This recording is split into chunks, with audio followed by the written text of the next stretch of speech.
So welcome back, guys, to We Talk Boxing. And in this video I'm going to be talking about the fight which took place last weekend between Conor Benn and Chris Eubank Jr. Now, if you are new to this channel, please subscribe, help us grow this channel even more. And if you've already subscribed, thank you. So, for those that watched the fight on the weekend, I have to probably eat my cake, pretty much, because I got my prediction wrong. So it is one of them. But first off, I have to give congratulations to Conor Benn. It was a performance of his career so far. He made the adjustments. He looked really good, and he punished Chris Eubank Jr.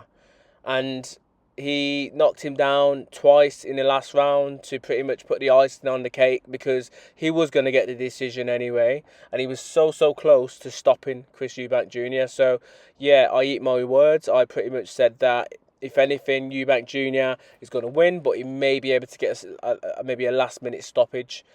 And me saying that was because I generally thought that Eubank Jr. was going to make the adjustments. He was probably going to be the bigger man in the ring, and he was just going to potentially learn from the first fight and be able to give a lot more in the fight. But it just wasn't to be. It was his worst performance that I've seen to date from Chris Eubank Jr. He just looked a shell. He looked like a fighter that knew that was the end. He didn't have no answers. And it's shocking. And that particular performance was similar to how I kind of viewed and watched Canelo versus Crawford, where I looked at that and I was like, this is the end. Like, Canelo, his legs weren't moving. He wasn't able to throw the same shots. He just got outboxed, outclassed against Terence Crawford. And similar in this fight, the only difference is it was a really younger and more inexperienced fighter that Chris Eubank Jr. was fighting against on the day. Now, I knew from probably round one, end of round one, maybe definitely round two, that it wasn't going to be Chris Eubank Jr.'s night. I could tell by the body language. I could tell by the way that Conor came out, and he came out very aggressive, but smartly in that aggressiveness, because he wasn't rushing in or leaping in or throwing his shots from wide or from far.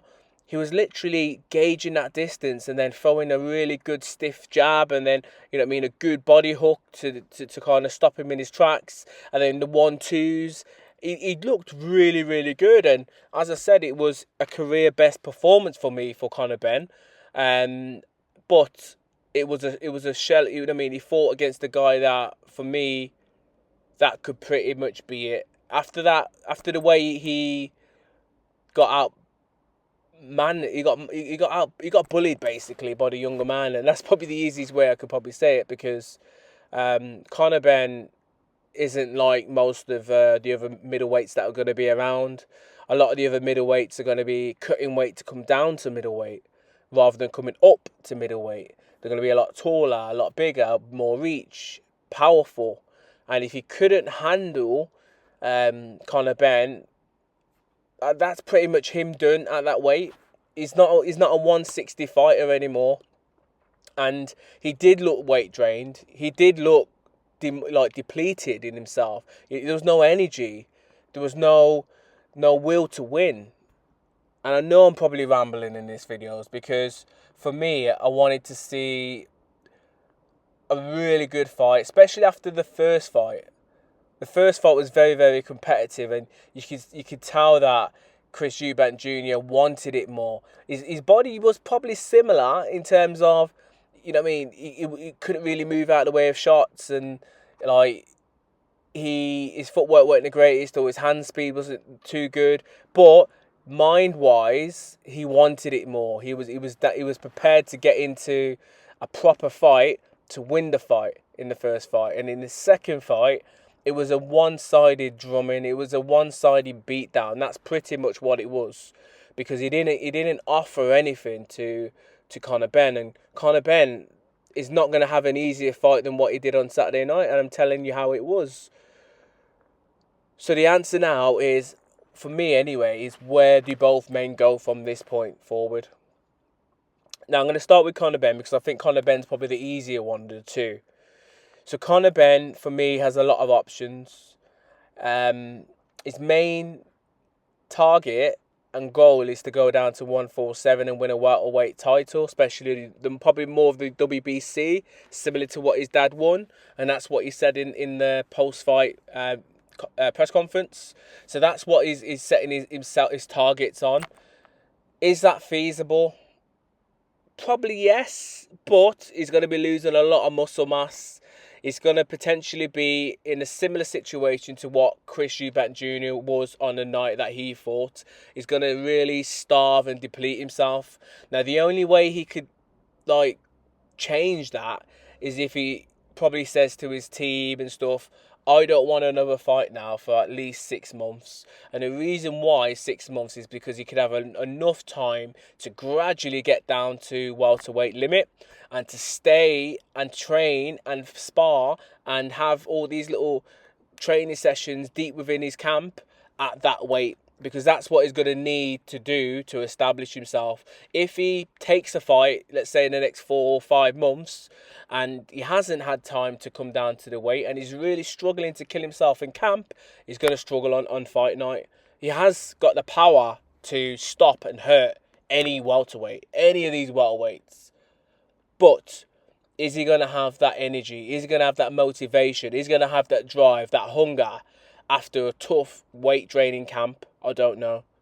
Now, I've heard rumours saying that he could potentially maybe move down, because he was fighting at 160 on the weekend. He can move down to 154. Most people are probably saying that he's better suited at that weight. And I probably agree. Yes, he probably is, because realistically, he's probably walking around 170, 175 right now, or 180 or whatever, because he's obviously refueled, rehydrated, etc. But on fight night, people are saying that he was 170, give or take, because he weighed in 168 on the day of the fight. So let's say he's around 175, 180. So then he only has to cut, 10 pounds, 16 pounds, give or take, to make that weight limit. Whereas if it's the 147, you're probably looking at 20 pounds, nearly 25 pounds, give or take. My maths ain't the greatest.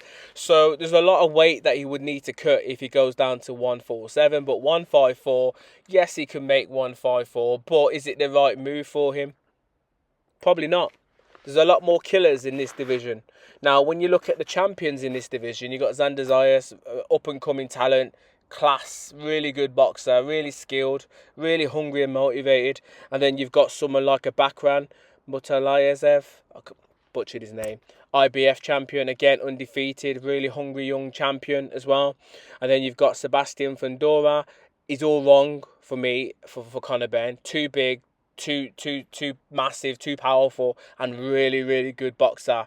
I wouldn't give Conor Benn any chance in that fight if that was to be made. And then you've got Abbas Barreo. Don't really know a lot about him, but he's a WBA super champion. And then you got the interim champion, which is Boots.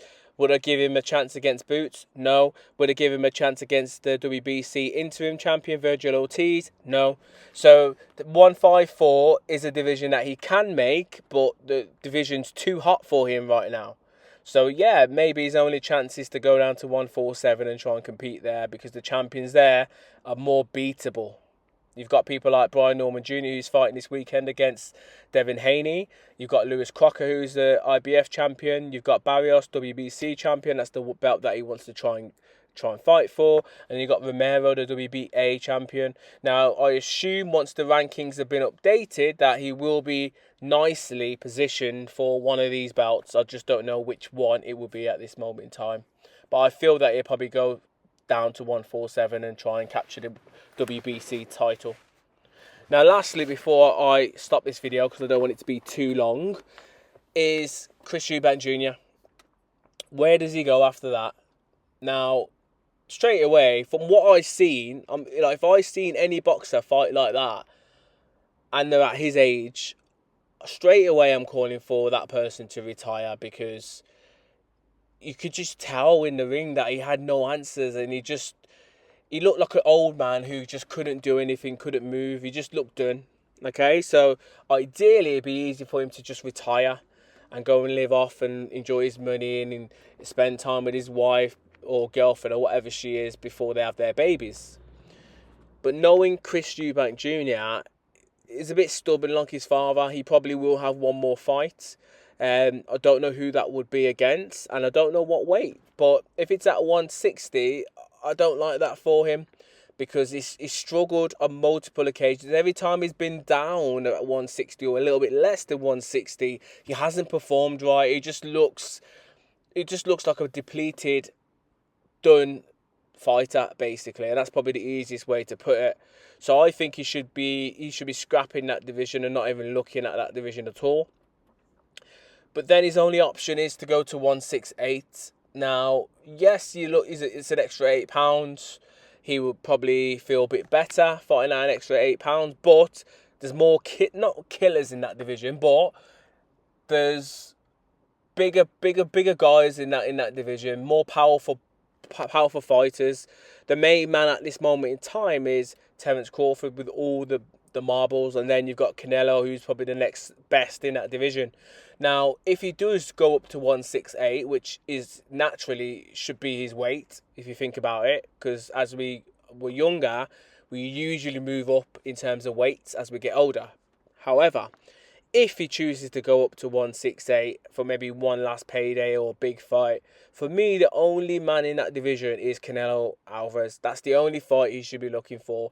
One big last payday, one big last fight to try and, try and beat someone who is classed as a Hall of Famer, who is not going to go down as TBE, but is certainly going to go down as a Hall of Famer, and you're going to get a lot of money, especially here in the UK if the fight could be here. So that's the fight that I think he probably should go for if he doesn't retire. But I think ultimately it's probably time, and he probably knows it's probably time. He did talk about, however, that things went on in camp, and he didn't elaborate. I think Ben Shalom in the press conference tried to elaborate, but he called him back. He told him not to go into it. So things did go on in camp. Now, don't get me wrong, if there were serious things that you're thinking, okay, realistically, you shouldn't have fought, or you should not be in the ring, or then, yeah, that's going to hamper your performance. That's probably one of the reasons why Conor Benn won. But it's a fight, and it's a difficult thing, because once you sign the contract, if you're fit or half fit or whatever it is, you have to kind of get in the ring, especially at that late notice. And if it was really serious, because we don't know what it is, if it was really serious and they called the fight off on fight week or a couple of days before, there would have been a lot of backlash.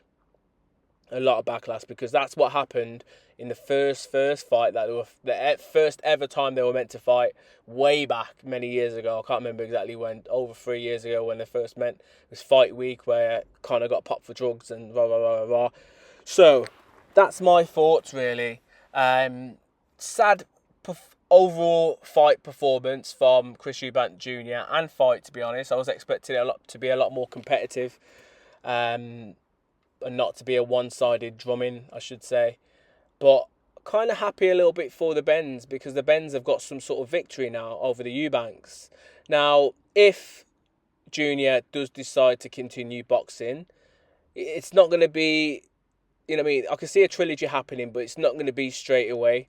And it depends whether or not who he fights next and how he looks in that next fight, because realistically, I can see both guys are going to be chatting a lot against each other, and they're going to, try and drum up a lot of interest for the trilogy, because it kind of makes sense now. It's one apiece. Both guys pretty much complained of how they felt, or things going on behind the scenes in their fights that they lost against each other. So it kind of makes sense for them to kind of settle the scores and settle the rivalry once and for all with a trilogy. But not next, guys. Go off and live your lives and your career, and then, once both guys are getting to that point, then maybe have the trilogy. But these are my thoughts in regards to the big blockbuster fight which happened on the weekend between Conor Benn and Chris Eubank Jr. You guys can let me know your thoughts in the comments below. Are you like me? Was you disappointed because the fight wasn't as competitive as what you potentially thought it was going to be? Are you ecstatic for Conor Benn? And do you really think that there potentially could be a trilogy between the pair? As always, please subscribe and comment. Bless.